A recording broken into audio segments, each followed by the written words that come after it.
Greetings, everybody. This is Courtney Starhart, and I'm here today to talk to you about the ethics of entheogens in an episode called Dead Shamans Don't Talk. So, I want to talk to you about a fairly sensitive subject by telling you a little story. All right. So, recently I was invited to a psychedelic conference down south, and it was really fun. It was really cool to be with a bunch of people who are plant medicine practitioners. But what did it what is it that is bothering me about this situation? Okay, here we go. A young woman, probably 25 years old, got up on stage and took the mic. And she was dressed all in white. She was a yoga teacher, and she held up a certificate that said that she was a medicine woman. She had gotten certified by a group on Facebook in 5 hours for $5,000 that turned her into a medicine woman. Now, there are so many different reasons why this is disturbing, but let me try to nail them down one at a time and to also help you so that you can understand how to find an authentic practitioner. All right. So, first of all, even though she was dressed in white, that doesn't make her a medicine person. That doesn't make her spiritual. Okay. She had synthetic feathers in a kind of like wonky little headdress, which is also pretty offensive and definitely appropriation because not all Native Americans wear headdresses. And, like for the big war bonnets, those were literally war bonnets. Those weren't worn like in parades. Those were literally worn by the councils. And it had to do with war. Anyway, she then had on some moccasins that she had gotten off of eBay, and then she had like a little African bongo or something. And she was fully convinced that she was authorized to pour ayahuasca ceremony after 5 hours of study. All right. So, um, what also happened was when I tried to gently speak with her about what it means to be a medicine woman, she got very angry and defensive and attacking. And so this is why I'm calling this the gold rush of plant medicine. Right now, everyone's just trampling each other, trying to grab up all of the clients in this crazy economy. And the largest growing sector in the world is plant medicine. So the first is holistic health, right? Above that is wellness, okay, biggest growing sector. Then holistic health, then plant medicine, and within that, ayahuasca and microdosing. So there's millions and millions of dollars on the table to provide people with services. Okay, I'm going to leave it at services.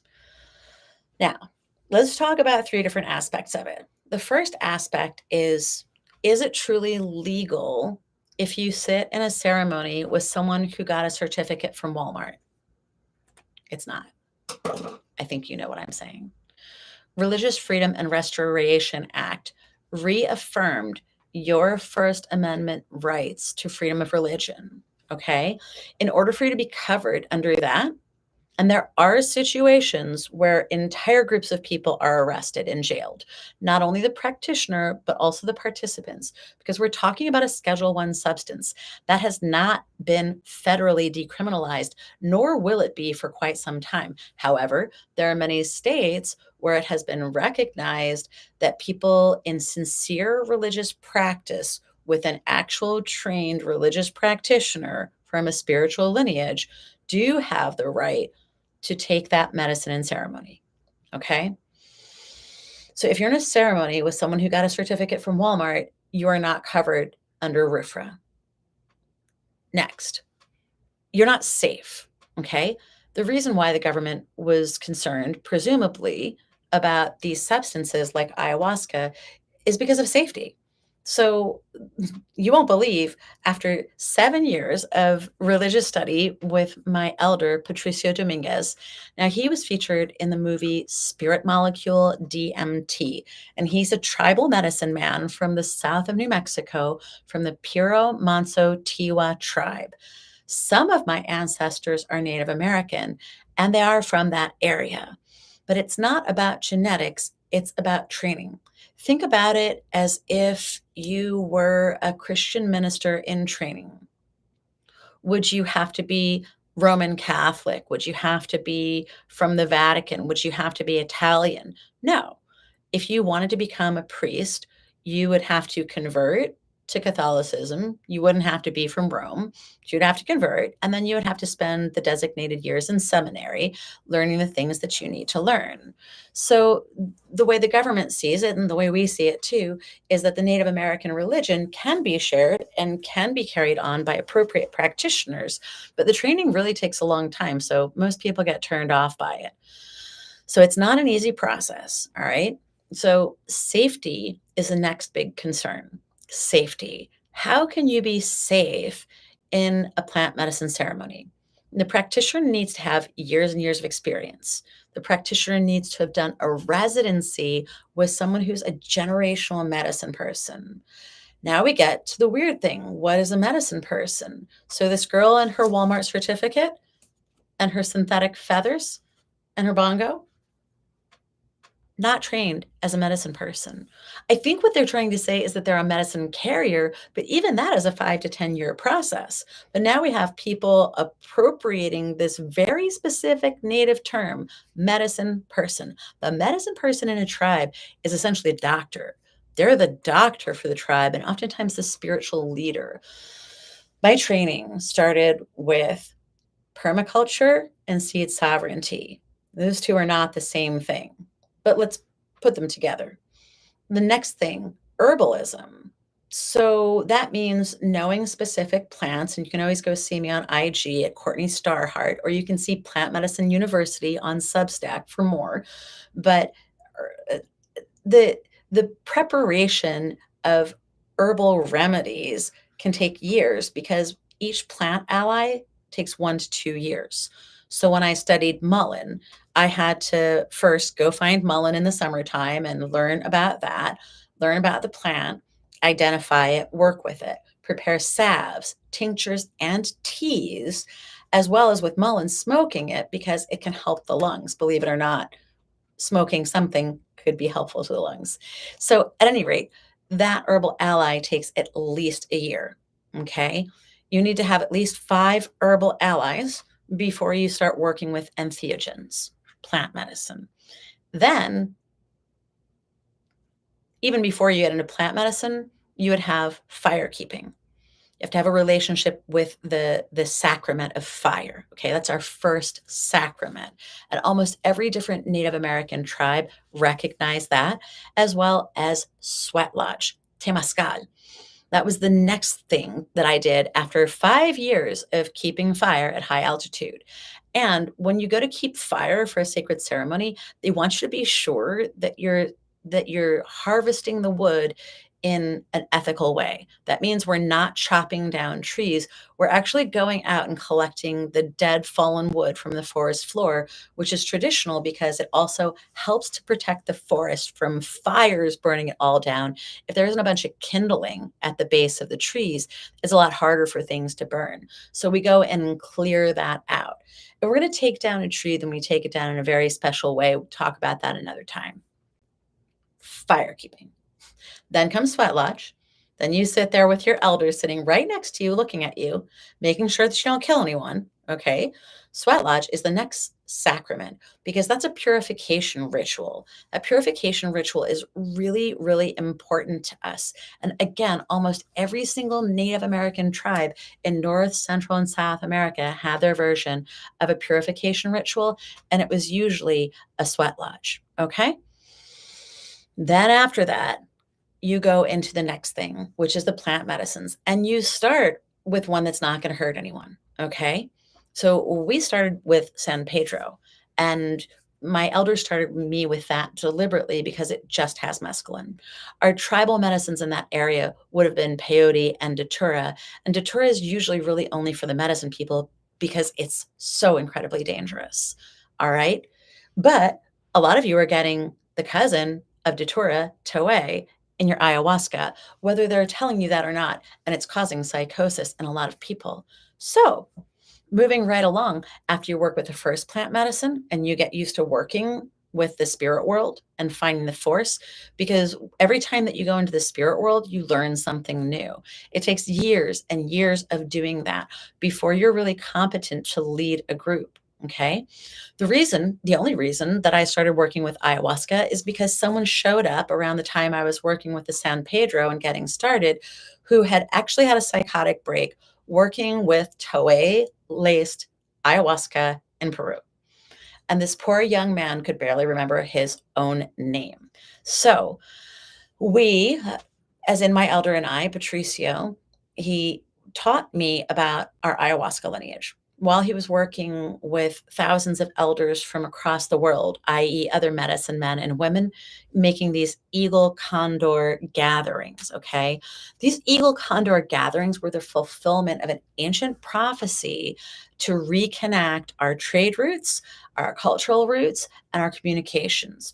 Because the first thing that the conquest did is it cut us off from each other. Because if they could pit us against each other and make us less powerful, then they had a better chance of dominating. So that was part of the political agenda of the Spanish and the English, is to decimate our culture through the deliberate spread of disease. First, there was the accidental spread, and that killed off 99% of Native America. We are still discovering the ruins of the things that are buried underneath layers of jungle and sediment, because they were quickly overgrown when the people died of the disease that Europeans brought. Okay. So there was that first wave. Then there's the deliberate wave. Then anyone who was left, they tried to take their culture. They tried to force them to become Christian. They would not allow them to speak their languages. The English usually killed people. The Spanish usually killed, then raped people.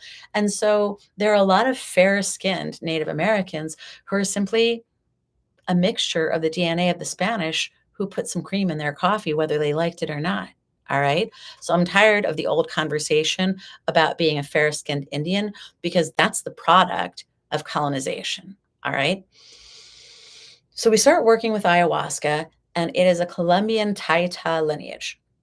So it's a lot more like what you guys are calling Yahe. So when people come to me and ask me, oh, where are the Icaros? Where's the this? Where's the Sananga? Where's the that? Look, our Taita didn't use that. There were many different tribes, many different tribes that worked with ayahuasca, and every single one worked with it in a different way.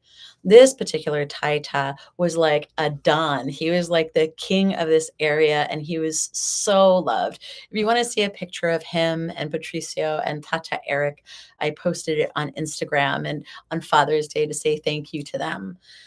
So, cultural appropriation is when you claim to be something that you're not, and you rip off all of that hard work and suffering of the Native Americans who came before you in order to make money or to blow up your own ego.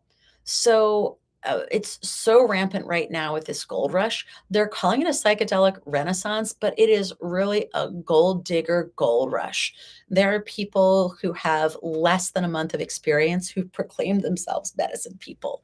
Being a medicine person takes at least 5 years, if not 15 to 20. Okay.